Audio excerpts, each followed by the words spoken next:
A shadow fleet used by Russia to circumvent Western oil sanctions and finance its war is raising alarm over an imminent environmental catastrophe in the Baltic Sea, particularly in the Gulf of Finland.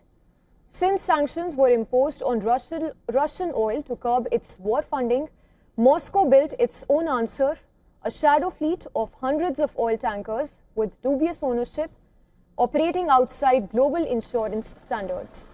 According to Finnish broadcaster Yle, in a single week in the month of October, 31 tankers sanctioned by the European Union were found traversing the Gulf of Finland.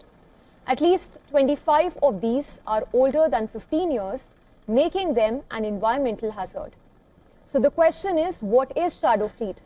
Also known as ghost ships, they comprise of aging and poorly maintained tankers carrying out clandestine operations to avoid regulations and security. And this, according to reports, the Russian shadow fleet is loaded with crude oil and refined products like diesel and gasoline, all bound for buyers willing to skirt the G7 price cap.